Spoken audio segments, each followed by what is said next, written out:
Good morning, students. In the last period, we have seen the lesson number 2. Today, we are going to start lesson number 3. The name of lesson number 3 is Digi Bharatam. Digi Bharatam.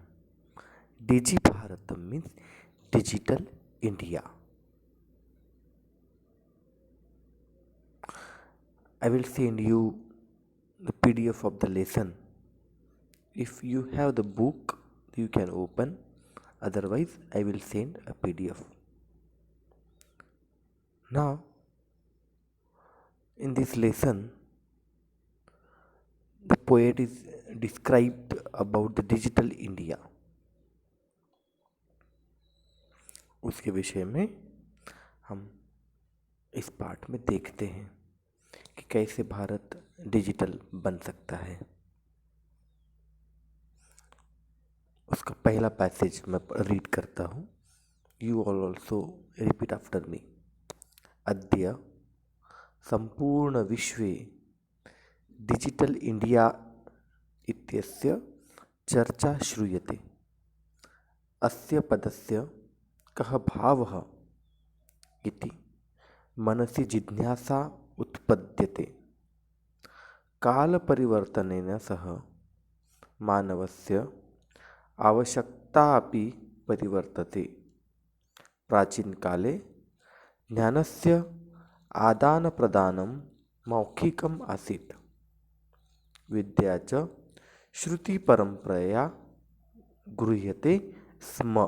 You can see in the picture also.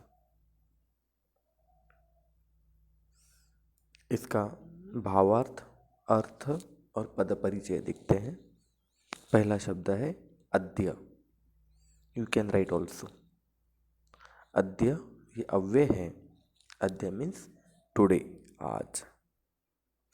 संपूर्ण विश्व, in this word there सप्तमी विभक्ति एक वचन। In this world, समग्र संसारे। इत्यस्य, यहाँ पर संधि विच्छेद की गई है। इति धन अस्य। इति ये अव्यय है और अस्य में षष्ठी विभक्ति एक वचन। इसका, ऑफ दिस। पदस्य, शब्दस्य। कह, कही, कह इज द प्रश्नबोधक शब्दः। भावः, तात्पर्यः। मनसि, अगेन सप्तमी एक वचन। मनसि का मतलब मन में, चित्ते। जिज्ञासा, क्यूरियोसिटी, ज्ञातुम इच्छा। उत्पद्यते, उत्पन्न होती है, टू क्रिएट। अब फिर से एक बार देखते हैं। का श्रूयते, चर्चा श्रूयते। कस्य चर्चा, डिजिटल इंडिया इत्यस्य चर्चा श्रूयते। डिजिटल इंडिया इत्यस्य चर्चा कुत्र श्रूयते। सो इन द वर्ल्ड, संपूर्ण विश्वे। का उत्पद्यते, क्या उत्पन्न होती है। सो जिज्ञासा। अब ये जिज्ञासा कहाँ उत्पन्न होती है। हमारे मन में, मनसि। कीदृशी जिज्ञासा। कः भावः इति जिज्ञासा उत्पद्यते। मनसि कस्य कः भावः इति जिज्ञासा उत्पद्यते। अस्य पदस्य भावः इति। पदस्य इति पदम कस्य कृते प्रयुक्तम, किसके लिए उपयुक्त किया गया है ये। सो डिजिटल इंडिया, इसके लिए। दूसरी लाइन देखें। काल परिवर्तनेन सह मानवस्य आवश्यकता अपि परिवर्तते। प्राचीन काले ज्ञानस्य आदानप्रदानं मौखिकम् आसीत्, विद्या च श्रुतिपरम्परया गृह्यते स्म। इसका भावार्थ और पद परिचय लिखते हैं। काल परिवर्तनेन तृतीया विभक्ति एक वचन, समय के साथ साथ। सह इज द अव्यय, विथ, सार्धम और साकम इसके समानार्थी शब्द। मानवस्य मनुष्य का, अगेन षष्ठी विभक्ति एक वचन। आवश्यकता अपेक्षा, नीड। अपि इज द अव्यय, परिवर्तते बदल हो जाता है, इट विल बी चेंज। प्राचीन काले, इन द एंशियंट टाइम, पुरा काले। ज्ञानस्य षष्ठी विभक्ति एक वचन। आदान प्रदानम, ग्रहणम दानम च। मौखिकम ओरल, वाचिकम।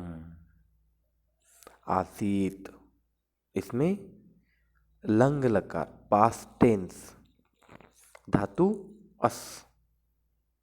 विद्या शिक्षा, च अव्यय। श्रुति परंपरया, इसमें तृतीया विभक्ति एक वचन, सुनने से। गृह्यते स्वीक्रियते, ग्रहण करना। स्म इज द अव्यय। का परिवर्तते, आवश्यकता परिवर्तते। कस्य आवश्यकता, मानवस्य आवश्यकता। केन सह परिवर्तते, काल परिवर्तनेन सह परिवर्तते। किं मौखिकमासीत्, आदानं प्रदानं मौखिकम् आसीत्। कस्य आदानं प्रदानं, सो ज्ञानस्य। कदा ज्ञानस्य आदान प्रदानं मौखिकमासीत्, कदा, when it was in ancient time, प्राचीन काले। गृह्यते स्म अर्थात स्वीक्रियते स्म। का गृह्यते स्म, विद्या गृह्यते स्म। विद्या कथम गृह्यते स्म, सो श्रुति परंपरया गृह्यते स्म।